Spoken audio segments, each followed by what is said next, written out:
what a lot of people overlook is that the most boring and what we call kind of like ugly niches are typically the most profitable. What is a good niche and what is a bad niche? Well, hold your horses, like just do these little tweaks and keep going. And this is something that not a lot of people want to hear, but you're not here for the fun, you're here for the truth. What would you say to someone that's asking that question? That's the secret to making just a significant amount more money.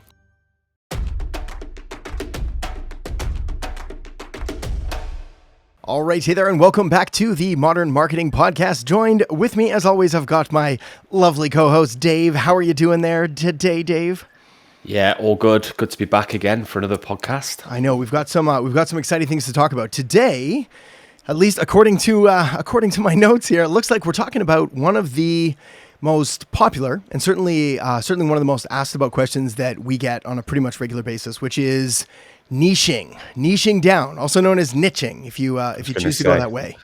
Niching or niching, which one? Niching. So apparently, anyway, I did like this video on this a long time ago on like how do you properly pronounce it, and technically the correct pronunciation is niching, but this is a judgment-free zone. So if you want to go niching, plus there's a lot of things like the niches are in the riches, or pardon me, the riches are in the niches, and that just doesn't work with the riches are in the niches. So I think we got to adapt here. Yeah, agreed. Okay, so let's talk all things niching.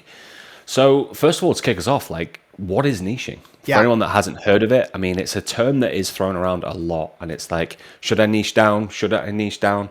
But let's start off with what actually is niching. Yeah, right on. Because I think, good lead. Because this is one of those concepts that it can be sort of deconstructed a number of different ways, and many of them are right, and many of them are wrong, depending on the context that they're presented in, which is a super fluffy answer. So here's the hard facts. Essentially, when we're taking a look at a market of any size, right? Like if we're looking at, say, the global population of like 8 billion people, we cannot, nor do we want to serve every single person on the planet. It's just, it's not feasible. It doesn't make sense. When we go as broad as that, we would have to come up with the most ridiculous offers that would be appealing to everyone. And there's this thing, and we're going to dive into this more later, I'm sure of it.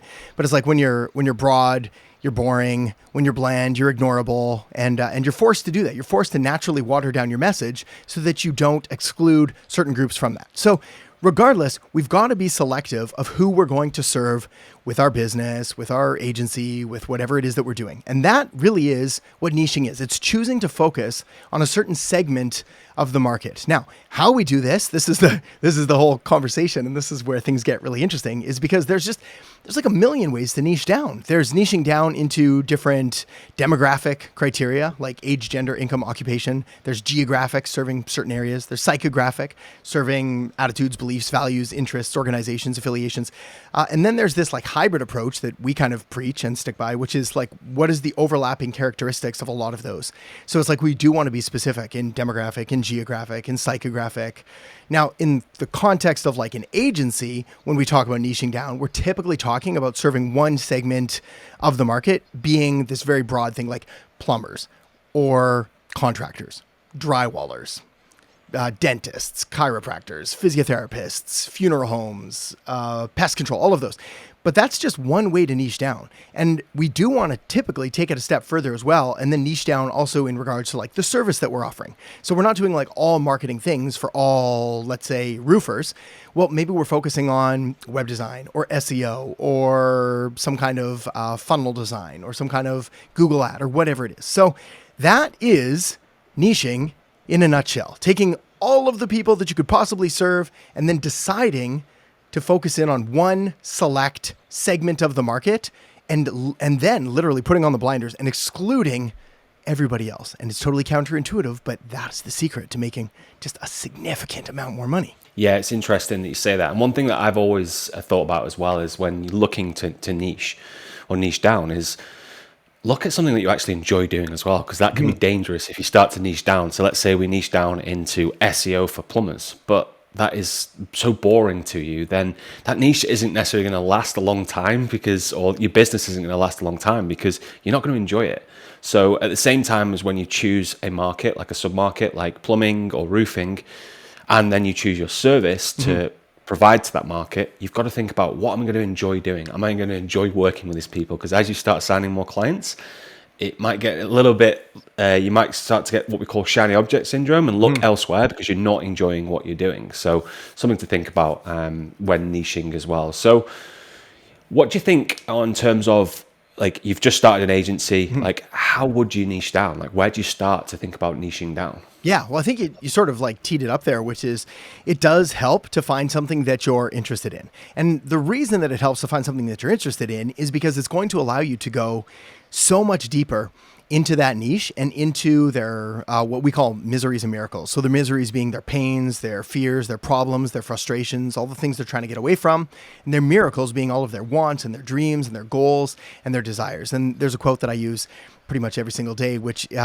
it's he who understands their customer best wins. So it's like, and again, sort of another way to put it, the customer doesn't buy when they understand, they buy when they feel understood.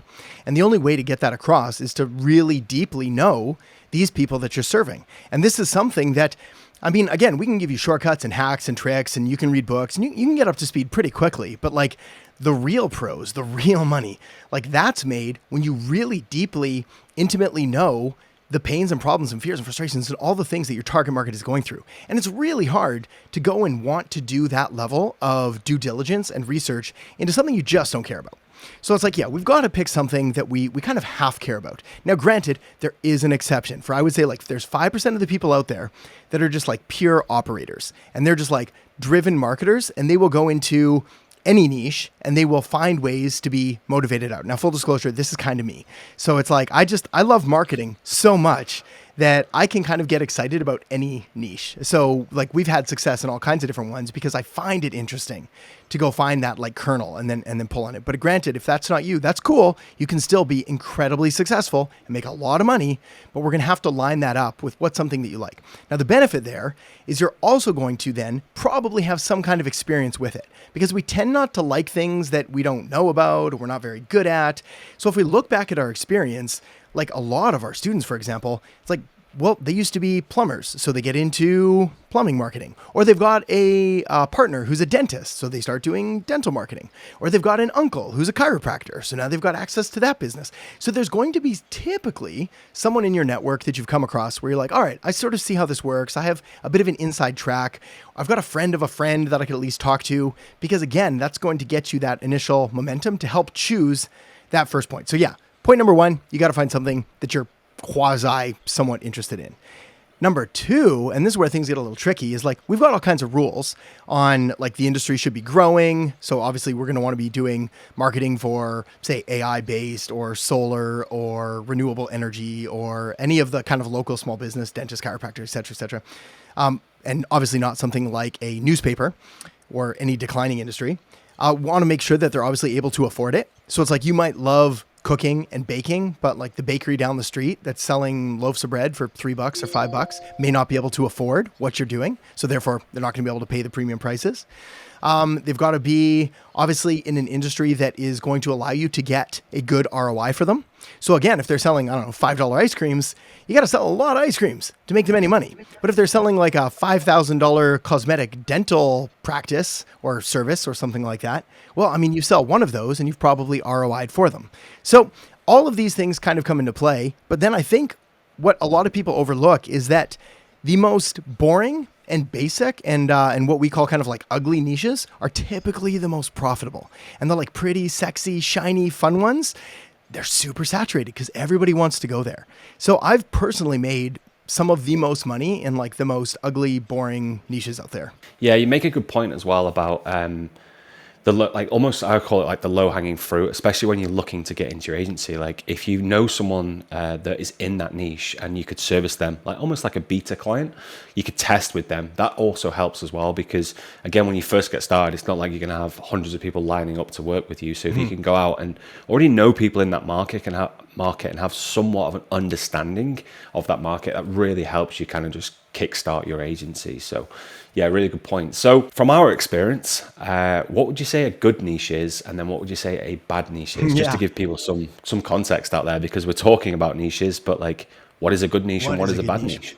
Yeah, right on. So it's like we've got a list of the 7-figure niches. I don't have it in front of me right now, but we can probably just rattle them off the top of our heads. We've looked at these so many times.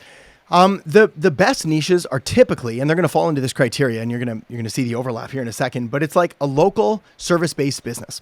So it's typically some kind of business that serves a local market, so not specifically online. They're going to offer a service, not a product. They're typically going to be they're selling through some kind of appointment service.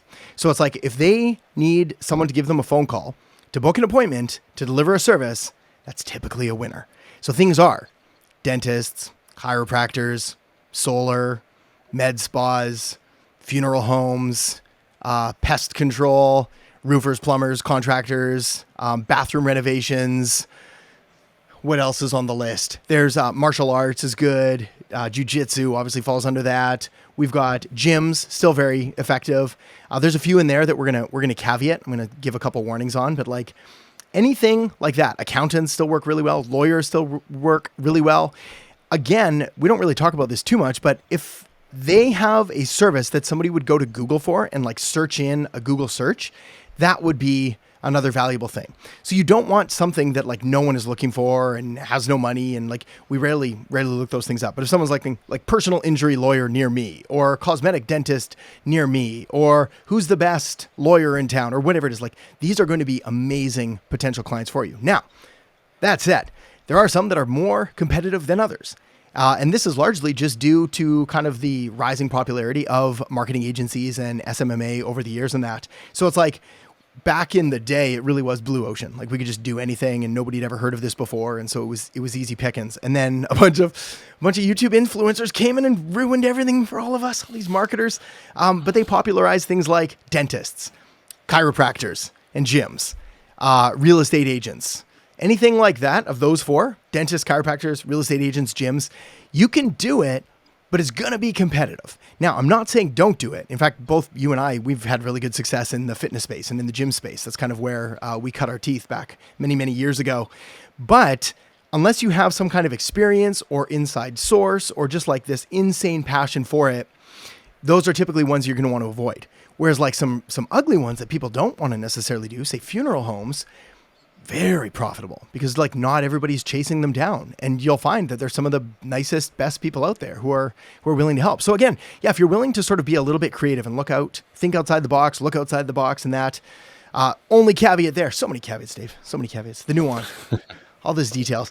The only thing there is you want to make sure that it's at least a sufficiently large enough industry. So the numbers that we kind of shoot for is like a TAM, a total addressable market, a TAM, of 30 to 50,000 on the low end. So if there's not like 30 to 50,000 of these potential businesses, we'll normally avoid it, or we'll have to like broaden our niche a little bit more. So if we're doing like cosmetic dentistry for new moms and there's only 3,000 dentists that do that, well, maybe we have to go cosmetic dentistry for moms, or maybe just women, or maybe just cosmetic dentistry in general. And we've got to find that ideal size because again, we're going to be reaching out to a number of them. We've got to make sure that we've got a sufficient amount to reach out to. I've said enough.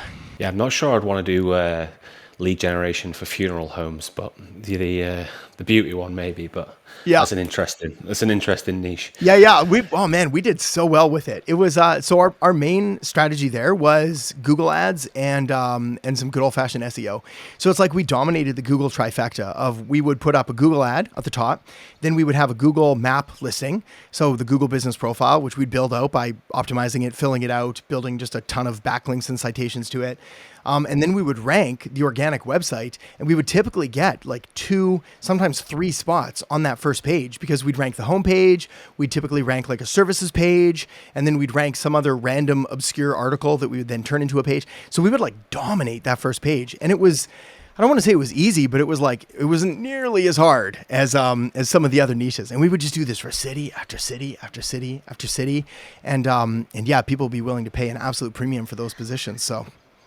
Yeah, I can imagine. So I'm going to guess that people listening to this are probably like now questioning their own niche because we get this all the time. Me and you, I mentioned it at the start of this podcast, shiny object syndrome. So when, you might hear this podcast, you might watch some videos, or you might have other friends in the industry, in the agency, and they're talking about their niche, and you get excited and you get a little bit of like jealous, maybe is the word, of that niche. And you start to think, maybe I'm in the wrong niche. Like, what would you say, like, is what when would you start to pivot? When should you decide, actually, this niche isn't working for me, and maybe I do need to maybe tweak my niche, tweak my offer, tweak my target market, or just completely tweak the niche in general? Because we see this in the Agency Accelerator. Like, people say to us all the time, like, I think I'm in the wrong niche. And then we're like, well, hold your horses, like, just do these little tweaks and keep going. Because you've said it 1,000 times, like, when you start to build an authority in that market, changing your niche just completely like sets you back to the start again,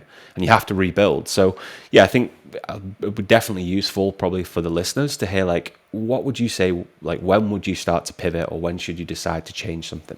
Yeah, right on. Yeah. Oh man, like you said, we see this all the time. And I think it's because it's the easiest hook to like hang the excuse on of why the agency isn't doing well. It's just so easy to do. And again, I'm speaking from experience here, because I did the exact same thing. And again, I think one of the reasons that I've got experience in so many different niches is because I did swap them like all the bloody time in the early days. Cause like, got a few clients, this is holding me back. It's the niche. I'll flip to this one. I'll do this one. And it very much is the grass is greener on the other side. So I think for most people, most of the time, and this is something that not a lot of people want to hear, but you're not here for the fun. You're here for the truth. Is that like, it's not the niche. Like, the reason that your agency isn't succeeding is not the niche. And again, the reason that we have this sort of vetted list of 7-figure agency niches, which is huge, by the way, you could put almost everything on there, is because we have either done it personally, or we know people personally who have built 7-figure, $1 million agencies in one of those niches. And the fact is, if they can do it, then you can do it too. So all we really need is we need to find a niche where someone else out there has made $1 million a year doing this agency for this kind of niche. And then there's proof that exists. And again, unless it is the most obscure, small, weird niche that you've never heard of, that people don't look up, like any of the mainstream things that you hear are going to be more than capable. They're going to be a vehicle that gets you there. The problem is, again, is that when we start looking at, we call it niche swapping, and you end up taking all of the problems that you had in your previous niche over to your new niche. So it's like, we all have that person that we know. Hopefully this isn't anyone listening here, but like, we'll have that person with like this train wreck of relationships behind them, right? It's like everything. They're always falling for the wrong girl or the wrong guy or whatever it is. And they're just like, and every time they do the same mistakes and they follow the same thing. And the fact is, until they get this stuff sorted out of like, why am I making these mistakes? Why am I keep being attracted to these people? Why am I doing these behaviors? They're just going to continue repeating themselves. So I believe the old quote is like, the lesson will repeat itself until the lesson is learned, or whatever it is. This is what happens with niches. So it's like, if you go into a niche and you're not getting the clients that you want, the first thing that we need to take a look at is, what are the systems, the processes, the strategies that we're using in order to get the success that we want. And my God, 9 times out of 10, it's like, what are you doing all day to grow your agency? Well, I'm building a new website, and I'm making a new logo, and I'm doing these things, and I'm putting out content. And like, never is it, I'm doing outreach and I'm sending cold emails and I'm making calls and I'm having, it's never that. So it's like, well, why don't we do the basics first? And then why don't we run a sufficient amount of volume through that? And again, the problem that a lot of people face is that they're making decisions with, we're going to get nerdy here, but they're making decisions with statistically insignificant data. So you cannot send 5 emails, get no clients, and be like, this is a crappy niche. This is the worst idea ever. What you need to do is send 1,000 emails and make 500 calls minimum, send 500 direct messages, do all these other things. And then we can figure out, cool, is it the niche? It probably still isn't. It's probably just the message that we're sending or the offer that we're making. So again, I think to bring it full circle, if you're dealing with one of the, say, more common niches, the ones that we've talked about, the 7-figure niche list, any of that, and it's not working, the problem isn't the niche. The problem is the strategy and the tactics and the outreach that we're doing. On the other hand, if you're using this like random, crazy, obscure niche that no one has ever heard about, the first thing to do is make sure that there is, say, 30 to 50,000 potential businesses that you could reach. And if there's not, then yes, we may want to pivot or expand. But like, that's rarely the case unless someone, again, is in some super weird, obscure thing we've never heard of. Yeah, I think like what you mentioned, like a great barometer of that is if there's someone else out in the market doing that and succeeding, or they look like they're succeeding, the business growing, maybe they've got staff and, they look like they're well represented. Mhm. Like that's a great indicator that you can get there as well. So again, when you are looking at your niche and, maybe you are struggling, maybe you've built several websites and done your logo, but you're not doing the outreach, remind yourself of those other businesses that are crushing it out there, which Yeah. means, you know what, I need to stick to this niche and keep going because it will work for me. Yeah. Yeah. I think that's it. There's this, we call it reverse unicorn syndrome, where it's like everybody else is special except for me.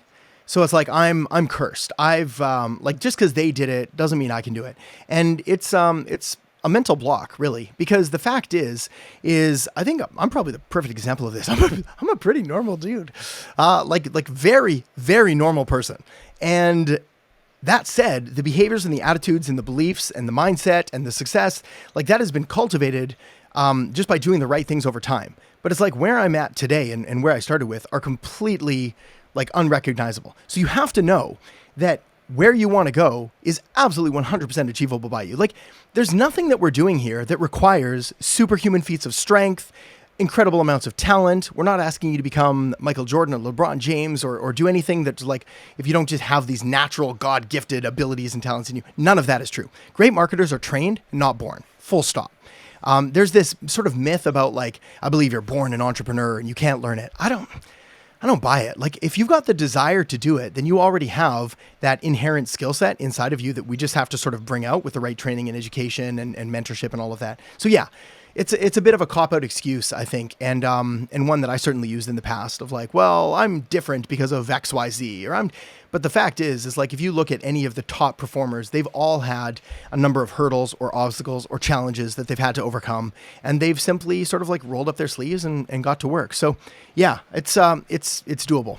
Yeah, I don't think it would be entrepreneurship if you didn't ever question your niche. I don't know how many times I've questioned mine, and Yes. and I know we've had conversations about it. So Yeah. it's part and parcel of it. And again, last week we spoke on imposter syndrome. The niching side of things is another fun thing that comes with an agency. So Yeah.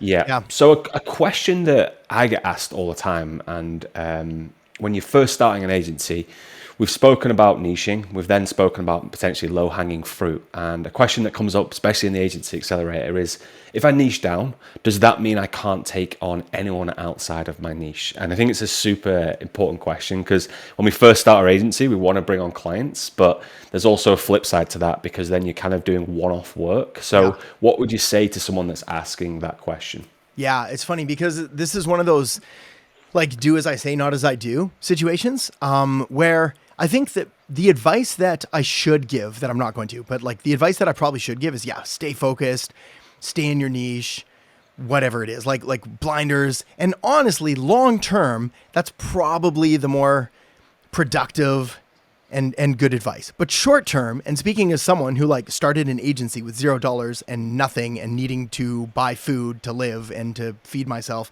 like you take the work you get.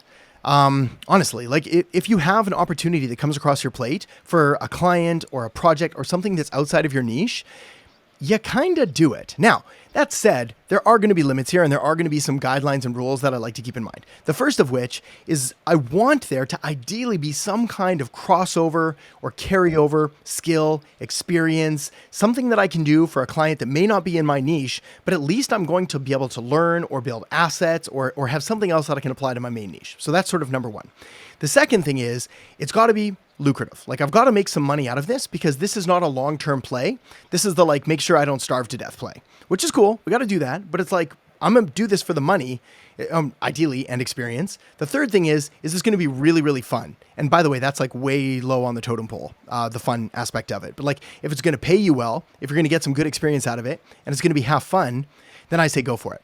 Now, the trick is make sure that you continue doing all of your other things to build your agency and don't just focus on that one-off project, one-off client and an outside niche. Continue building up your niche in the direction that you want.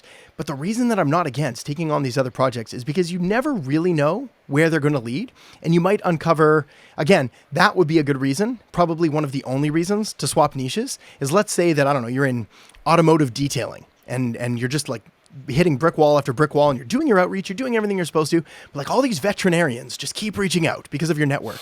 Like that's going to be okay. Like if you've got 5 potential vet clients lined up to give you money, like you're going to have my permission to be like, yeah, we could pivot a little. This is going to be those one of those exceptions where we can move over. But yeah, I think it's important to keep your eye on the prize long term. But again, like you got to pay your bills and you got to make some money. And that money that you bring in is going to build the confidence that when you then start doing more outreach to your niche, you're going to know what you're worth. You're going to know that, hey, I'm capable of charging $1,000, $1,500, $2,000, $2,500, $5,000, whatever it is for your main clients. Yeah, love it. So I'm pretty sure we've covered a lot of niching there. So I think that wraps up our kind of deep dive into niching for the week. I think that's it. I can't think of anything else that I really want to say other than maybe final parting words being, we got to take a look at things sort of holistically and try to remove yourself from the situation and look at this. Like imagine that you're having a conversation with Dave and I here, and you're presenting us with your niche and you're like, look, it's not working. Like you got to go through the questions that we asked today. Are you doing a sufficient amount of outreach for it? Do we have statistically significant data for it? Like, have we done enough to actually make this decision? Are there other people that are already succeeding, which means that you can too? Or do you just like literally genuinely hate this niche and everybody in it and you'd be better off served? Because again, you can't fake caring. So it does help to really care about the people you serve. Yeah, absolutely love it. Awesome. All right, my man. Well, with that said, we'll wrap it there and we'll catch you next time on the podcast. All right. See you later.